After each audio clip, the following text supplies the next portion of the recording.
in your opinion, like, how do you think what the Chinese people can do to rise up against communist China?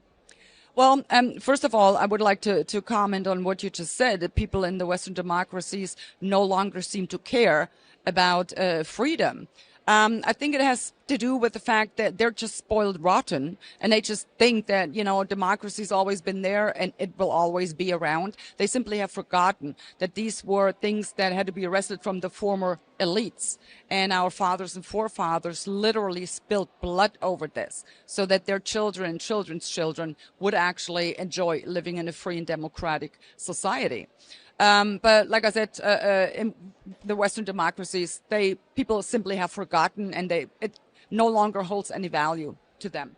So, but you were mentioning, in the 80s in Poland, there was this union, Solidarność.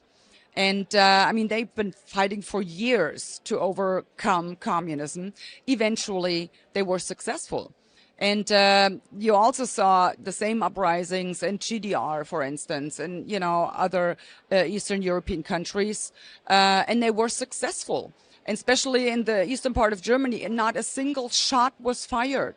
That's how powerful the people actually are. If they just put their mind to it, and if they just recognize the power they hold.